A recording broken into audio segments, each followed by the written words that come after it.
Bonjour à tous et bienvenue dans cette nouvelle vidéo.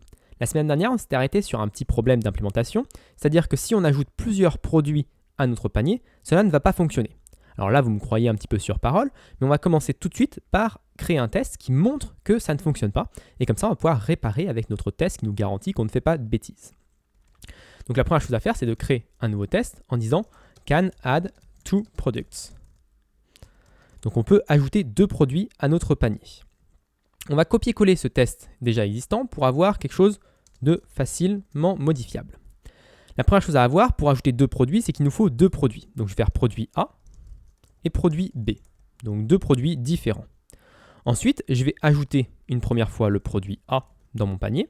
Et ensuite, je vais ajouter mon produit B, donc en répétant la requête post une deuxième fois. Une fois que ceci est fait, je vais pouvoir récupérer mon panier avec la route qu'on a créée tout au début. Et vérifier, après avoir vérifié que cette route a bien envoyé quelque chose de successful, on va pouvoir faire nos tests sur notre product with quantities.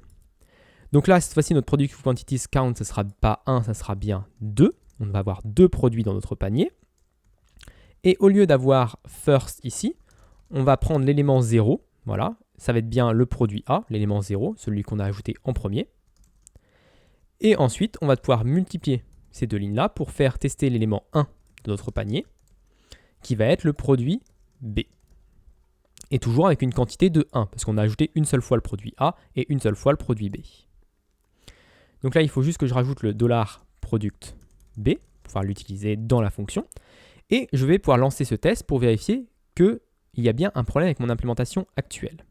Donc je vais lancer can add to product. Donc php unit, -filter. Et donc là, on a un problème, asserting that false is true. Et là, on voit que c'est pas très parlant. Parce qu'en fait, pour PHP, cette grande liste d'assertions qu'on a fait, parce que là, c'est vraiment des assertions en fait, PHP Unit, c'est vraiment vérifier que le count est 2, que le produit 0 est A, que le produit 0, la quantité est 1, que le produit 1 est B, et que le produit 1 quantité est 1. Donc c'est vraiment 5 assertions ici PHP Unit qu'on pourrait faire, on va dire, séparément. Mais en fait, pour PHP, vu que c'est seulement un return avec des end, c'est simplement un booléen. C'est vraiment juste vrai ou faux. Vrai ou faux, tout ça c'est vrai ou tout ça c'est faux. Et il n'y a pas de moyen de savoir avec PHP laquelle de ces assertions a échoué. Donc c'est pour ça qu'on voit un petit peu la limitation de assert view as à ce niveau-là. On pourrait avoir quelque chose d'un petit peu plus, on pourrait avoir quelque chose d'un petit peu mieux en utilisant directement la valeur de product with quantities. Alors comment on récupère la valeur de product with quantities en dehors de ce assert view as? Et bien dans la réponse, donc ici dans dd response, on peut récupérer un attribut qui s'appelle original, qui est la réponse originale. Et si je vous affiche un petit peu ça, donc avec ici, on voit que dans cette réponse originale, il y a beaucoup de choses, bien sûr, mais il y a une clé qui nous intéresse plus particulièrement, c'est la clé data. Et cette clé data contient toutes les valeurs, toutes les variables qui sont associées à la vue. On voit aussi qu'on a le nom de la vue, par exemple, ça peut être utile, et on a d'autres choses qui peuvent être utiles. Mais en tout cas, on a cette product with quantities ici dans data. Et donc, on va pouvoir récupérer directement product with quantities et faire nos assertions PHP Unit classiques sans utiliser le assert view as. Et je vais vous montrer qu'on va avoir des résultats tout de suite beaucoup plus parlants. Donc la première chose à faire, c'est d'utiliser getData. Et ensuite, c'est un tableau. On va pouvoir récupérer du coup la clé product with quantities. Donc si j'enregistre ça dans product with quantities, on va pouvoir ensuite l'utiliser pour faire différentes assertions. Donc la première assertion, c'est un assert equals de product with quantities count. Donc là, c'est notre première assertion qu'on avait avant, ligne 70. On va la faire isoler, on va l'isoler, ligne 66. Ensuite, on va faire this assert true de product with quantities product A. Donc on va vérifier que c'est bien le produit A, enfin l'élément 0 de notre tableau est bien égal au produit A. Ensuite, on va faire un this assert equals 1 de la quantité. Et on va pouvoir répéter ça pour nos deux dernières assertions pour le produit 1, enfin le produit B, dans la clé 1. Donc là, on a transformé nos 5 end, donc notre booléen, en 5 assertions PHP Unit qui vont pouvoir être échouées ou validées individuellement, et donc on va avoir des erreurs plus précises. Donc si je supprime maintenant tout ça, on a la même chose, sauf que si je relance mon test, on a bien le problème ligne 66, cette fois-ci précisément, et on nous dit que 1 ne convient pas à 2. Donc si je vais ligne 66, on voit que le problème est le assert equals qui est ici. Et donc du coup, on a un souci comme quoi on n'a qu'une seule élément dans notre tableau alors qu'on attendait à avoir deux éléments. Donc si je vais dans mon carte contrôleur pour résoudre ce problème, c'est assez parlant. Jamais on ajoute quelque chose à notre panier. En fait, simplement, on remplace le panier précédent par un nouveau panier avec le nouveau produit. Et donc, ce n'est pas du tout ce qu'on veut. Nous, ce qu'on veut, c'est que s'il y a un panier existant, on veut ajouter au panier l'information. Donc, comment savoir si on a déjà un panier existant? Pour ça, il faut le récupérer, le panier existant. Alors, comment récupérer le panier existant? Ça, on sait déjà le faire, on le fait dans la fonction index. Cette partie-là, ça nous permet de récupérer le panier existant. Donc, je vais le récupérer et l'enregistrer dans une variable. Ensuite, je veux pouvoir enregistrer un nouvel élément dans ce panier. Alors, ce panier $carte, je vous rappelle que c'est une collection, c'est un tableau, Laravel. Et donc, on va pouvoir push, donc envoyer un nouvel élément dans ce panier. Donc, pour ça, je peux faire carte flèche push, ou alors je peux tout simplement utiliser la syntaxe des tableaux, c'est-à-dire juste crochet ouvrant, crochet fermant, et lui passer le nouveau produit. Donc, une fois que ceci est fait, j'ai envoyé le nouveau produit dans mon panier, à la suite. Donc, dans la liste, s'il y en avait déjà un, il va le rajouter. S'il y en avait déjà 3, il va le rajouter en 4e position. Ensuite, il ne faut pas oublier de réenregistrer ce panier, parce qu'on l'a modifié. Il faut qu'on le réenregistre en session après l'avoir modifié. Donc, pour ça, au lieu d'enregistrer ça, on va enregistrer juste $carte. Donc, on récupère le panier depuis la session, on ajoute à la fin du panier le nouveau produit, et ensuite, on le réenregistre en session pour qu'il puisse être lu plus tard par la fonction index ou par une autre fonction store. Donc maintenant, si j'enregistre ça et que je réactualise, normalement, on devrait avoir résolu notre problème. Je vais quand même faire un carte test complet pour vérifier qu'on n'a rien cassé. Effectivement, on n'a rien cassé, on a nos 3 tests qui sont au vert. Maintenant, on a toujours un problème. C'est si on ajoute 2 fois le même produit. Et je vais vous montrer ce problème via un nouveau test. Donc là, je vais faire can add a product twice. Donc on peut ajouter un produit 2 fois. Et pour ça, je vais copier-coller notre implémentation existante de test pour la rajouter ici. Et cette fois-ci, on va un petit peu la modifier. On va voir qu'un seul produit. Donc on va retourner à $product tout court. Et au lieu d'ajouter product A et product B, on va 2 fois ajouter juste product. Donc on va 2 fois ajouter le même produit. Ensuite, quand je récupère mon produit, mon carte, mon panier plutôt, et que je récupère mes produits, je veux que la quantité soit 1.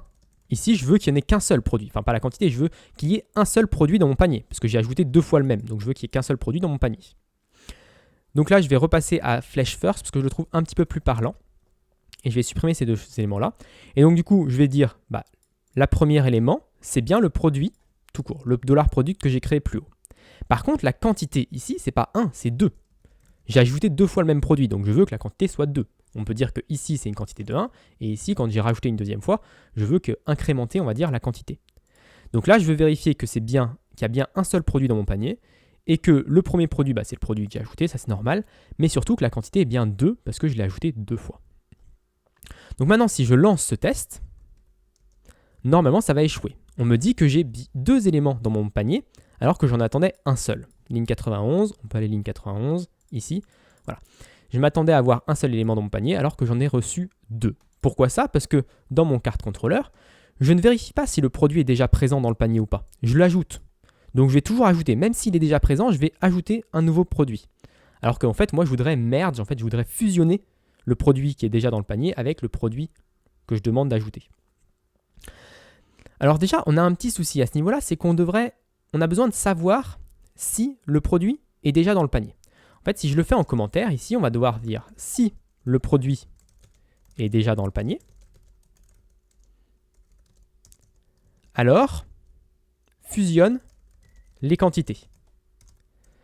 En gros, c'est de dire que s'il y a déjà 3 quantités dans le panier, je veux ajouter 1.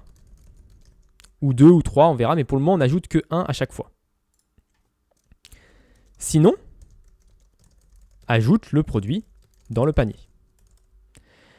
Donc ça, c'est notre logique qu'on veut faire. Le problème, c'est que si le produit est déjà dans le panier, c'est assez complexe. Il va falloir qu'on fasse une for each, qu'on parcourt tout le panier, et ça, c'est pas forcément quelque chose qu'on veut faire. Ce qui est bien avec les tableaux PHP, c'est qu'il y a très facilement moyen de savoir si une clé existe dans le tableau ou pas. Alors actuellement, nos clés, c'est 0, 1, 2, donc ça ne nous aide pas vraiment. Mais imaginons qu'on stocke le produit dans le panier à la clé qui est le product ID. Donc là, si on faisait product flèche ID. Donc au lieu d'avoir une liste 0 product A et 1 product B, Donc au lieu d'avoir une liste de ce genre-là, j'aurai ici 1 qui est le produit, enfin, ou 42 si on dit que c'est l'identifiant, et 53 ou voilà, 52, ce qui est l'identifiant du produit B.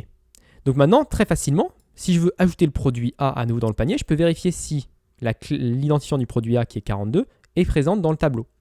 Et donc ça m'aiderait vachement. Alors comment on ferait ça? Alors je vais revenir un petit peu en arrière.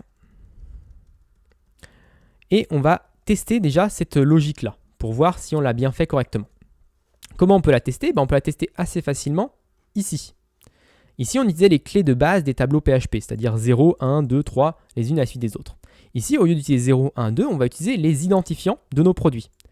Donc au lieu de 0, je vais utiliser product A ID. Et au lieu de 1, je vais utiliser product B ID. Et donc ça va nous permettre de vérifier qu'on fonctionne bien comme ça avant de commencer à travailler sur ce deuxième test. Donc là, je vais faire un can add to products. Et normalement, ça va échouer parce qu'on a bien le problème, on ne fait pas encore ça. Donc si je reviens dans mon carte contrôleur et que je fais ce que j'ai marqué, c'est-à-dire on utilise le product ID comme clé de mon panier, et bien normalement, ça devrait résoudre notre problème. Voilà, donc là, on est repassé au vert à ce niveau-là. Par contre, si je relance carte test, cette fois-ci, on a toujours une erreur ligne 93, donc on a toujours une erreur. Alors, on va regarder ligne 93 ce qui se passe. Ligne 93, on vérifie que la quantité est bien 2. Et en fait, on a une quantité de 1. Alors déjà, on voit qu'avant, on échouait sur la ligne 1. On échouait comme quoi il y avait 2 produits dans notre panier, alors qu'on s'attendait à 1. Cette fois-ci, on a passé cette assertion-là. On a bien un seul produit. Et pourquoi ça? Parce que vu qu'on utilise le product ID, en fait, au lieu d'ajouter à nouveau le nouveau produit, on va le remplacer. Alors, c'est pas tout à fait ce qu'on veut. Là, on ne veut pas remplacer, comme je l'ai marqué dans le commentaire ici. On veut fusionner les quantités. C'est quelque chose qui est un petit peu plus complexe. Donc, on va devoir faire notre logique. Alors, si le produit est dans le panier, comment on fait pour dire si le produit est dans le panier? Alors, je vais déplacer cette variable ici. Et donc, si le produit est dans le panier, c'est si $cart as product ID. Donc là, la fonction as, c'est une fonction des collections Laravel qui va vérifier si une clé existe dans la liste. Donc on vérifie, est-ce qu'elle a déjà le produit ID, le product ID. Si elle a déjà le product ID, alors il faut qu'on fusionne les quantités. Alors comment on fusionne les quantités? Eh bien, il faut qu'on fasse un cart, on récupère la quantité qui est dans le product ID et on va l'ajouter au product with quantities. Donc on a un product with quantity ici, quantity. Et on va faire un plus égal de la quantité qui est dans le panier. Alors là, déjà, on voit que c'est une ligne qui est un petit peu complexe et qui pourrait être abstraite dans une fonction ou quelque chose comme ça, parce que c'est quelque chose qu'on ne veut pas voir forcément dans un contrôleur. C'est quelque chose de complexe pour un contrôleur. Mais je préfère rester dans mon contrôleur pour le moment, avoir tous mes tests au vert, et ensuite, une fois que mes tests seront tous verts, je vais pouvoir faire des modifications, essayer d'améliorer le code, sans avoir peur de casser quelque chose. Donc, qu'est-ce qu'on fait? Répéter ici. Je prends le product with quantities qu'on doit rajouter. Donc la quantité pour l'instant est de 1, mais potentiellement plus tard, elle sera de 2, de 3 et de 4. Et je vais ajouter à ce produit la quantité qui est déjà présente dans le panier. Donc si dans le panier, par exemple, il y avait 3, eh ben, je vais ajouter 3 à 1. Donc ça va me faire 4. Et ensuite, je vais enregistrer ce produit dans le panier. Donc ici, je vais enregistrer ce product quantities dans le panier à la place de ce qu'il y avait avant. Sinon, je veux juste ajouter ce qu'il y avait dans le produit, dans le panier avant. Donc déjà, on voit qu'il y a une petite répétition ligne 27 et 29, mais on pourra toujours faire ça, améliorer ça plus tard. Donc je vais supprimer mes commentaires pour le moment, supprimer cette ligne ici et ne pas oublier à la fin de réenregistrer le panier. Donc ça, c'est quelque chose qui est un peu complexe, mais normalement, ça devrait faire fonctionner notre code. Donc si je relance ici mon carte test, on voit que tout est ouvert, donc tout fonctionne. Lorsque je envoie plusieurs fois une requête pour rajouter le même produit dans mon panier, ça incrémente la quantité. Donc je vais tout de suite améliorer tout un petit peu mon test, c'est-à-dire je vais essayer avec 3. Voilà, juste pour voir, juste pour tester. C'est toujours bien des fois de mettre un petit peu en péril son test, de changer un peu son test pour vérifier que voilà, ce n'est pas un coup du hasard, c'est bien notre logique qui est bonne. Donc en fait, je vais juste dupliquer cette ligne, donc je vais ajouter 3 fois le même produit, et du coup à la fin, j'ai juste à vérifier que la quantité est bien 3, ligne 96. Et normalement, ça devrait fonctionner parce qu'on n'a pas changé grand-chose. Si je mets 4, ça devrait être 4. Voilà. Donc, je ne vais pas le faire avec 4, 5, 6, 7, 8 parce que ce serait long pour rien. Mais j'aimerais bien des fois juste ajouter un élément pour vérifier que ça fonctionne bien comme je m'y attends. Donc là, je relance mes tests, et là, tout est au vert, toujours, donc pas de souci, on n'a aucun problème. Ensuite, on va terminer cette vidéo avec notre dernière feature, on va dire, de notre panier, de l'ajout de produits à notre panier, c'est de pouvoir ajouter plusieurs quantités d'un seul coup. Donc en fait, ici, je veux pouvoir ajouter par exemple 2 produits en même temps. Je veux dire, je veux 3 t-shirts. Donc comment on va faire ça? On va dire test, can add. Alors c'est pas vraiment ajouter un produit 2 fois, c'est can add a product with quantity. Alors c'est peut-être pas très lisible, mais après on pourra améliorer les noms de nos fonctions de test. Juste pour le moment, voilà, c'est juste pour tester. Donc on va copier-coller ce code-là, qui me paraît pas mal. Et on va ajouter tout au début, au lieu d'ajouter ici product ID, on va ajouter product ID et quantity 3. Donc en fait, ça sera exactement la même chose que ce qu'on avait auparavant, sauf qu'on va l'ajouter en un seul coup. On peut imaginer par exemple qu'il y a un petit select sur notre site où on sélectionne le nombre et puis qu'à côté on a un bouton ajouter au panier. Donc on sélectionne 3 et puis on fait ajouter au panier et ça directement met 3 dans notre panier. Donc après on récupère notre panier, on récupère nos product with quantities, on n'a toujours qu'un seul produit et on veut que la quantité soit 3. Donc ça c'est un bon test qui devrait nous vérifier que tout fonctionne bien. Donc là je vais lancer le can add product with quantity. Et on a bien l'erreur comme quoi on a reçu 1 alors qu'on s'attendait à avoir 3. Ce qui est logique parce que pour le moment on n'a pas fait la logique qui permet de faire fonctionner ça. Donc si je vais dans mon carte contrôleur, où est-ce qu'on dit qu'il faut ajouter 1? Eh bien on le dit ligne 20 ici, on a juste hardcodé 1, on a juste mis le chiffre 1. Si on mettait ici 5, eh bien on ajouterait les produits 5 par 5. Nous on ne veut pas ajouter les produits 5 par 5, on veut les ajouter parce que la personne nous a envoyé. Donc on peut utiliser request quantity. C'est la clé qu'on a utilisée dans notre poste et ça nous permet d'ajouter ce produit. Maintenant, si je relance mon test, ça fonctionne directement. On a pu ajouter 3 produits d'un coup, sans avoir besoin de faire 3 fois la même requête. Maintenant, si je relance mes tests complets, on a des erreurs. Alors là, c'est bizarre, mais c'est parce que, en fait, notre quantity, dans les autres fonctions ici, on ne passe pas une quantity. Alors on a 2 choix. Soit on décide que c'est obligatoire de passer une quantity, donc ici on rajoute à chaque fois quantity 1, ce qui est possible, et ça devrait fonctionner normalement directement du coup en faisant cette modification. Soit on décide que notre contrôleur doit être un peu plus intelligent, et doit se dire que la quantité est optionnelle, et que si la quantité n'est pas présente, par défaut ça sera 1. Donc ma request ici, comme pour le session carte, elle prend en deuxième paramètre une valeur par défaut, et donc je peux mettre quantity, virgule, 1. Donc s'il y a une quantity, ce sera la quantité demandée qui sera ajoutée. Et si ce n'est pas une quantity, on ajoutera 1 par défaut. Donc juste avec cette petite modification, je relance mon test. Cette fois-ci, tout est au vert et tout fonctionne. Avant de clôturer cette vidéo, je voudrais ajouter juste une dernier petit test qui devrait passer normalement. Mais voilà, ça sera toujours bien de l'avoir. C'est ici dans notre carte test tout à la fin. Quand on ajoute 3, on vérifie bien que la quantité est 3. Mais j'aimerais bien voir si j'ajoute par exemple ici 7 ou même je sais pas 8, voilà, si j'ajoute 8 produits, le même produit, je veux qu'à la fin on ait 8 plus 3. Donc là je vais mettre 11. Et le 11 il peut paraître sortir un petit peu de nulle part. En fait j'aime pas trop avoir dans mes tests une valeur qui n'est pas présente au-dessus. Au-dessus on a un 3, on a un 8. Donc ici au lieu de marquer 11, ce qui me paraît plus simple, c'est de marquer 3 plus 8. Comme ça on voit bien qu'ici on s'attend à voir ce 3 ici qui est ligne 108 et ce 8 qui est ligne 121, on s'attend à voir la somme des deux. Ça revient au même, ça fonctionnerait avec 11, mais au moins on a un lien visuel qui se fait lorsqu'on lit le test. On voit 8, 8, on voit 3, 3, et c'est plus facile pour se remémorer ce que fait le test. Donc normalement ce test-là devrait passer quand même, mais c'est juste un petit test de garantie. Si j'ajoute 2 fois le même produit avec 2 quantités différentes, 3 et 8, je veux qu'à la fin j'ai bien 11 dans mon panier. Donc je peux relancer mes tests et effectivement tout est au vert, tout fonctionne. Donc c'est bien, on a une garantie que nos additions, nos incrémentations se font bien correctement. Donc voilà pour cette vidéo, j'espère qu'elle vous a plu. Si elle vous a plu, n'hésitez pas à vous abonner et à la partager. Et moi je vous donne rendez-vous très rapidement dans une autre vidéo sur Laravel.